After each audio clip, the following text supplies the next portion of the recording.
Well, good morning. You should have completed your informative speech now, and we're ready to move on to the persuasive speech. But I want to pause just for a minute. I want to talk about the video that I asked you to watch last week of the young lady who was a model.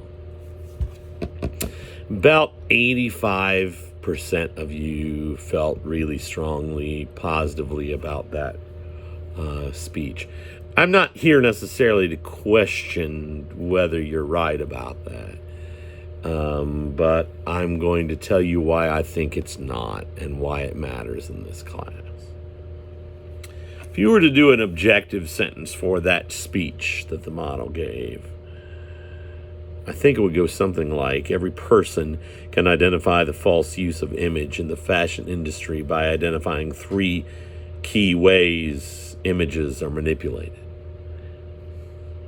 Okay, now, if that's the objective sentence, and of course it's her speech, not mine, but if that's her objective sentence, now go back and think about the things that she talked about that don't fit. One, the question of race is, black men and cops in New York City, that whole sort of side rabbit hole, which, while partially related, really isn't.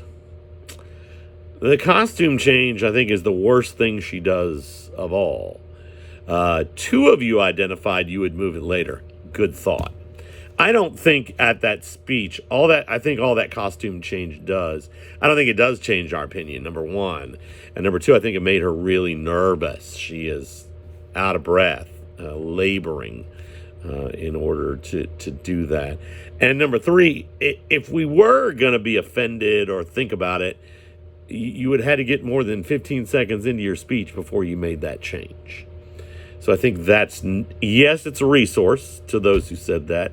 I don't know if it's an effective resource. A young man in a class a few years ago wanted to talk about his grandfather in a speech, and he brought in the record collection, the record player his grandfather had given him, and he wept. And in his closing argument, he said, I'm sorry for failing this speech, Mr. Gibbons. I stopped him at the end. I said, Bryce, you absolutely did not fail that speech. What you may have done is use something that was a little too close to you. It made it difficult to give the speech. You're the only one who can answer that question. I think here this young lady does something that just, it doesn't take us closer to the goal. I think she could have, I think the best part of her speech are the photos she's got and her story, right? It's hard to argue with personal story. She could do 3 points well out of the same speech. We need, first of all, the fashion moguls weed out all the non-pretty people, right? She makes that case rather eloquently. Secondly, poses and makeup and lighting drastically alter the truth.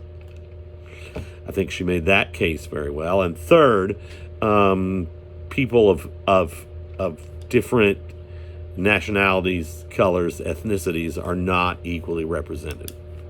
3 awesome points to the same speech. What she did was a little bit of this and a little bit of that and a whole lot of nerves. And I liked the PowerPoint. I liked the personal story. Again, those are powerful resources. I think I could like the costume change if it happened differently. So I wanted to share those things with you as we move forward, because there was just this overwhelmingly positive feedback on it, which you probably thought I shared it with you because I felt overwhelmingly positive about it. I do not.